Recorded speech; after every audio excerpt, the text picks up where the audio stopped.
The Final Fantasy VII Remake is really a beautiful game. There's so much to see, and some of it's a nice little nod. Hi folks, it's Falcon, and today on gameranx, the best Easter eggs and references in the Final Fantasy VII Remake. Wait. Starting off at number 10, Barrett sings terribly. It's a little bit disappointing you don't get the classic post-battle victory music that's in every single Final Fantasy game. Well, it's technically still there, kind of. Every once in a while after winning a battle, Barrett will bust out a terrible rendition of that victory fanfare. It's bad. It's intentionally bad, though, so it's kind of fun to hear. Thankfully, it's not super often, because it is, to be clear, I'll say it a third time, bad. On top of that, you actually get a lot of the classic victory animations, complete with the sweeping camera and the posing, if you win a fight in the Coliseum or the VR battles. Some of the fights even have an updated version of the classic battle music, so you get both versions.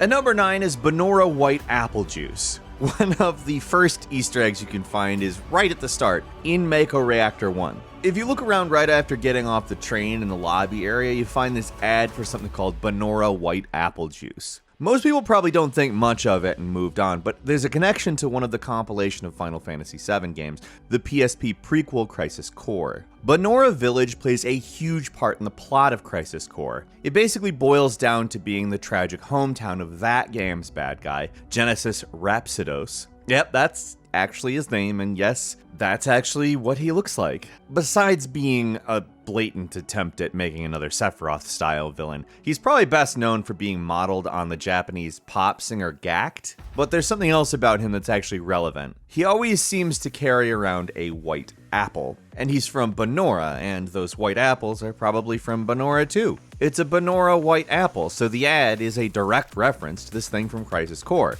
But wait, there is more. In a bizarre little background detail, Genesis, when he was a kid, invented the Banora White Apple Juice. This is a real detail. He won a competition for the idea of Banora White Apple Juice, which became Banora's trademark export. Insane. Apparently so. At number 8, Air Tonic Ideal Scalp Care. In the upper layer of Midgar, you can find this, a poster for some hair care product. The name itself isn't a reference, but look down here at the fine print. For astonishingly radiant and spiky hair.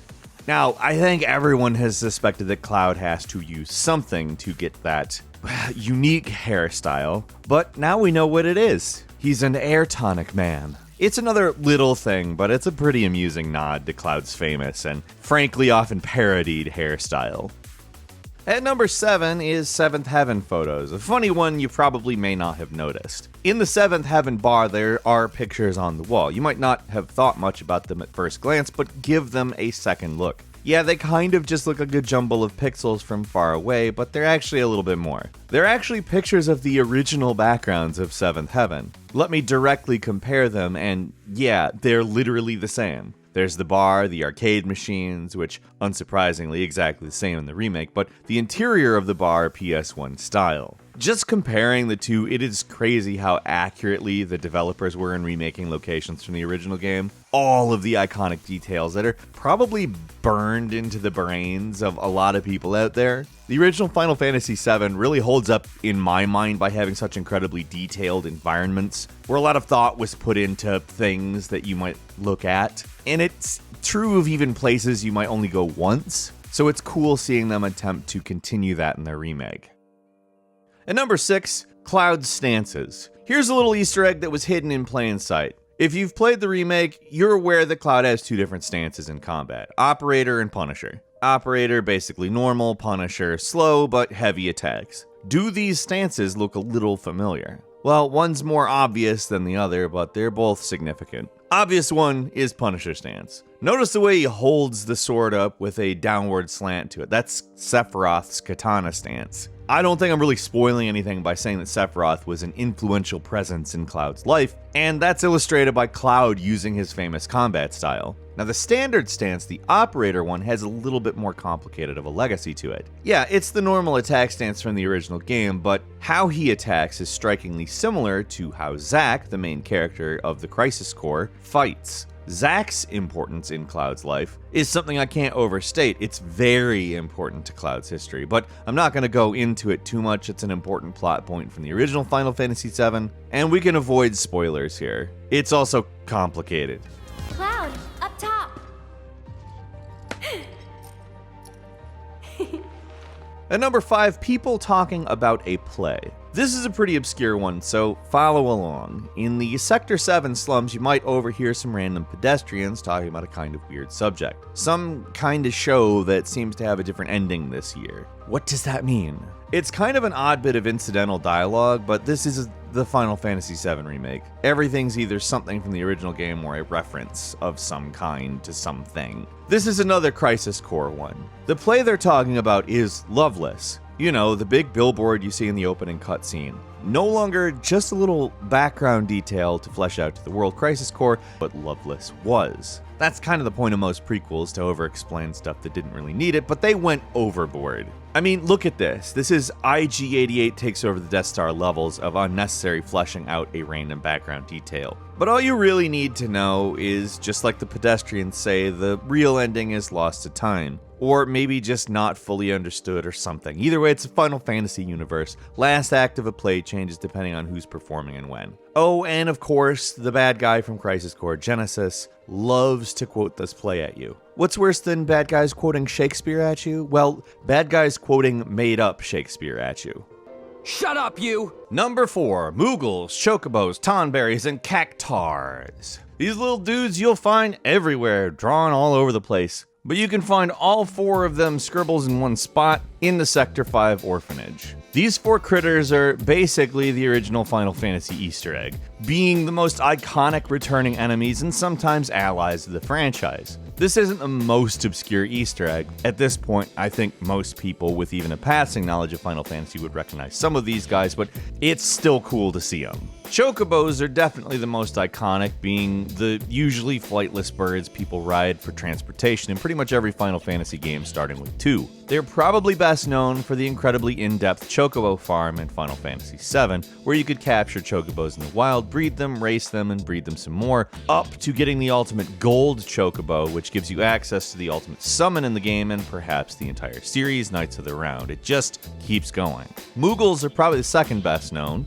being a furry cat mouse thing that first appeared in Final Fantasy III. Western audiences probably best know them from the US Final Fantasy III, which is Final Fantasy VI, where you get a Mughal as a party member, Mog, who gets referenced in Final Fantasy VII in a minigame in Gold Saucer. Also, the Mughal shop owner mentions Mog when you first meet him too. Tonberries may be the most notorious, being incredibly dangerous but pretty harmless looking lizard things that debuted in Final Fantasy V. These guys always attack the same way. They slowly approach the party, basically do nothing, and then they unleash this incredibly powerful, often instant kill attack. These guys have gone through a lot of names for some reason, like in the original US Final Fantasy VI, they were called Pugs. Pugs. Like what? And in the anthology version of Final Fantasy V, they were called Dingleberries. I am not joking. The last, Cactars, first showed up in Final Fantasy VI, where they were called Cactrops. They were renamed Cactars in Final Fantasy VII, and they're just weird. They sort of act like the series version of metal slimes from Dragon Quest, being dangerous, rare enemies that like to run away, but give you a ton of experience if you manage to take them out. All these guys are directly depicted in this game except the Tonberry, I assume. Either way, fun to see all of them. The gang's all here. At number 3, Cloud's first level up. There's a small but kind of funny reference in the original Final Fantasy VII. After the first fight on the game train platform, Cloud levels up to level 7. You know, because Final Fantasy VII, 7. Yeah, it's a cute little reference to the fact that we're now in game 7 of a behemoth franchise, and guess what? It's in the remake as well! Beat up the first guys and you see, boom, you're level 7. The PS1 Final Fantasy games are just full of weird things like this, and although the remake doesn't retain all of them, it's cool to see some of them. Pathetic. And number 2 is Shinra's secret. While exploring the Shinra HQ, you'll end up in an area dedicated to the company's history. Most of it is actual, relevant stuff. But here's one picture that hides a pretty amusing secret. This one, which just looks like a normal, old-timey factory employee picture. If you look closer, though, you might recognize somebody. This dude with the weird mask, front and center specifically. I'd recognize this guy anywhere. It's a pretty distinct mask. It's Shinra from Final Fantasy X2. Remember this kid? He's the one who decodes the spheres you find on Celsius, your airship from that game, and his name is Shinra. And you're immediately expecting some kind of Final Fantasy VII connection. It's a thing that fans have speculated on for ages, but it really doesn't matter. The words of Final Fantasy X and VII are so different. They're either different universes or set lots of years apart. Both the director of Final Fantasy VII and the main scenario writer of both 7 and 10 have commented on this, essentially saying they thought it was just a kind of amusing thing to imply the worlds were connected, but it's pretty clear they didn't put a lot of serious thought into the idea. It's kind of just an odd connection between the two biggest games in the series. And finally, at number 1, this is a remake, so it's not a surprise that a ton of the enemies from the original game are back. But the level of detail the developers devote to keeping the enemies accurate is, it really deserves some praise, seriously. Enemies like the MPs and the Breaker look almost exactly the same, just a greater amount of detail. But it's not really a surprise they brought these guys back. They don't look that out of place in an HD world. Same with the bosses like Guard Scorpion or the Airbuster. They're just big robots. It's more stuff like Smogger and some bosses like Apps that really surprised me. These are goofy looking enemies, so the fact they retain a lot of their original design, as well as most of their attacks and animations, is pretty surprising.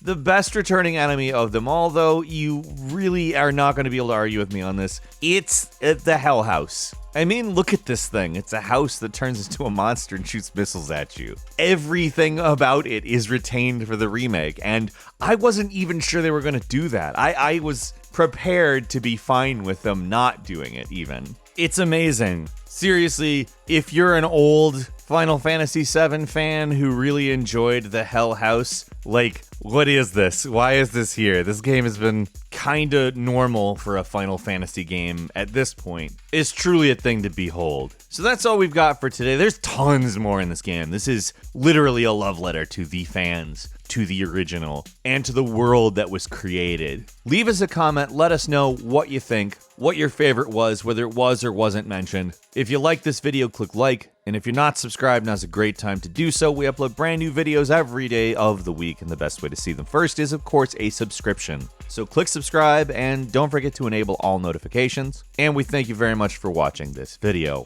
I'm Falcon. You can follow me on Twitter, Falcon the Hero. We'll see you next time right here on gameranx.